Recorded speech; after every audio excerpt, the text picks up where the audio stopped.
Hello viewers, আশা করি আপনারা সবাই ভালো আছেন। আমি আনিসুর রহমান নতুন একটা ভিডিও নিয়ে আপনাদের মাঝে চলে এসেছি। তো আজকের ভিডিওতে আমরা দেখব যে ফ্রিল্যান্সিং মার্কেট প্লেস সম্পর্কে আমরা আজকে আলোচনা করব। ফ্রিল্যান্সার মার্কেট প্লেস অথবা ফ্রিল্যান্সিং মার্কেট প্লেস যেটাই বলেন না কেন একই জিনিস। তো সেরকম কিছু মার্কেট প্লেসের সাথে আপনাদের আজকে আমি পরিচয় করিয়ে দেব। তো যদি আপনি আমার চ্যানেলে নতুন হয়ে থাকেন, আমার চ্যানেলটি সাবস্ক্রাইব করতে ভুলবেন না এবং লাইক কমেন্ট শেয়ার করে অবশ্যই পাশে থাকবেন। তো চলুন আমরা শুরু করি ভিডিওটি। তো ফ্রিল্যান্সিং মার্কেট প্লেস বলতে আসলে আমরা কী বুঝি? মার্কেট প্লেস বলতে যেটা আমরা বুঝি ফ্রিল্যান্সিংয়ের ক্ষেত্রে, সেটা হচ্ছে যে আমরা ফ্রিল্যান্সাররা যে জায়গায় কাজ করি, যেসব জায়গা থেকে আমরা কাজ পাই বা কাজ করি, সেটাকে ফ্রিল্যান্সিং মার্কেট প্লেস বলে। তো ফ্রিল্যান্সিং মার্কেট প্লেসের ক্ষেত্রে প্রথমে যেটার কথা আমি বলবো সেটা হচ্ছে আমি ফাইভারের কথা বলবো, মানে fiverr.com। ফাইভার হচ্ছে অন্যতম একটা কি বলে ফ্রিল্যান্সিং মার্কেট প্লেস এবং নতুনদের জন্য এটা বেস্ট। fiverr.comটা হচ্ছে নতুনদের জন্য বেস্ট। তো এটা হচ্ছে আমি এখন ফাইভারে রয়েছি, fiverr.com এটাতে রয়েছে। ফাইভার আমি যেটা বললাম যে নতুনদের জন্য, আপনারা যারা নতুনটা কাজ শুরু করতে চাচ্ছেন তাদের জন্য ফাইভারটা হচ্ছে বেস্ট, কারণ ফাইভারের কাজের সিস্টেমটা বা কাজ করার সিস্টেমটা নতুনদের জন্য হচ্ছে অনেক পরিমাণ কি বলে ইজি এবং হেল্পফুল। ফাইভারের তুলনায় ফ্রিল্যান্সার, তারপর আপওয়ার্ক, তারপর পিপল পাওয়ার, এই জায়গাগুলো একটু টাফ নতুনদের জন্য। তো সেই ক্ষেত্রে আপনারা যারা নতুন তাদের জন্য আমার পরামর্শ থাকবে যে আপনারা যদি নতুন হয়ে থাকেন তো তাহলে আপনারা ফাইভারে আসেন, আপনারা ফাইভারে কাজ করেন, কারণ যে ফাইভারে নতুনদের ক্ষেত্রে কাজ করার ক্ষেত্রে অনেক সুবিধা পাওয়া যায়।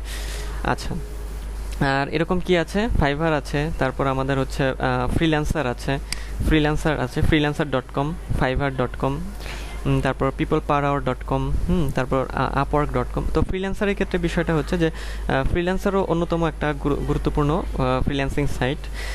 ফ্রিল্যান্সারটা অনেক পুরনো একটা সাইট, কিন্তু ফ্রিল্যান্সারের ক্ষেত্রে দেখা যায় যে ফ্রিল্যান্সারে আপনাকে বিড করতে হয়। এখানে গিগ দেওয়ার সেরকম সিস্টেম নেই যেটা ফাইভারে রয়েছে। তো সেই ক্ষেত্রে দেখা যায় যে গিগ দেওয়ার কারণে ফাইভারে কাজ পাওয়াটা একটু দেখা যায় তুলনামূলক ইজি বা প্রসেসটা। আর ফ্রিল্যান্সারের ক্ষেত্রে আপনাকে বিড করতে হবে। হ্যাঁ, আপনার বিট করাটাই আপনার এখানে বায়ো রিকোয়েস্ট পাঠানো। তো আমি বলবো যেটা যে নতুনদের ক্ষেত্রে আসলে ফাইভার, প্রথমে ফাইভার, তারপর যে ফ্রিল্যান্সার, তারপর আপওয়ার্ক, হ্যাঁ এইভাবে আগানো উচিত। মানে প্রথমে ফাইভারে কাজ করলেন, তারপর আপনার অভিজ্ঞতা হলো, ফ্রিল্যান্সারে আসলেন, ফ্রিল্যান্সার থেকে আরেকটু অভিজ্ঞতা হলো, তারপর আপওয়ার্কে গেলেন, তো আপওয়ার্ক থেকে আবার পিপল পাওয়ারে গেলেন, এইভাবে আপনারা করতে পারেন। আচ্ছা, তো তাহলে freelancer.com এটাতেও আমরা কাজ করতে পারি। এই যে আমি এখন ফ্রিল্যান্সারে রয়েছি, এটা দেখেন এখানে আছে, এখানে ব্রাউজ জবস করলে এখানে আমরা কি কি জবে ব্রাউজ করতে পারি সেগুলো আমরা দেখতে পারি। অনেক রকম ক্যাটাগরি এখানে আছে। আচ্ছা, মূলত জিনিসটা একই ফ্রিল্যান্সিংই, কিন্তু কাজের ধরনটা একটু আলাদা, অল্প একটু আলাদা। তাছাড়া মোটামুটি এই জিনিসগুলো একই। আচ্ছা, এটা তো ফ্রিল্যান্সার হলো। এরপরে আমরা যাব যে আপওয়ার্কে। তো আপওয়ার্ক বলা হয়ে থাকে, আপওয়ার্ক হাই প্রফেশনালদের জন্য। এই যে আমি এখন আপওয়ার্কের ড্যাশবোর্ডে আছি, upwork.com বলছে যে join the world's work marketplace. এটা দেখেন একই রকম সিস্টেম, কিন্তু দেখেন ফাইন্ড ট্যালেন্ট, ফাইন্ড ওয়ার্ক। আর ফ্রিল্যান্সারে কি ছিল? ফ্রিল্যান্সারে ছিল আমি দেখাই আপনাদের। ফ্রিল্যান্সারে ছিল এটা আসছে না কেন? আসছে, hire a freelancer, earn money freelancing, ঠিক আছে। আচ্ছা, আবার এখানে আছে how it works, browse jobs. আবার ফাইভারের ক্ষেত্রে দেখেন, ফাইভারে যে পোস্টের রিকোয়েস্ট। আর আপনি যদি নতুন হয়ে থাকেন তো এইখানে জয়েন থাকবে অথবা সাইন ইন থাকবে। তো আমার যেহেতু অ্যাকাউন্ট আছে তো সেটা দেখাচ্ছে না এখানে। আচ্ছা, যাই হোক, তাহলে আপওয়ার্কের বিষয়ে যেটা ছিলাম যে কাজ কিন্তু একই রকম, দেখেন একই রকম,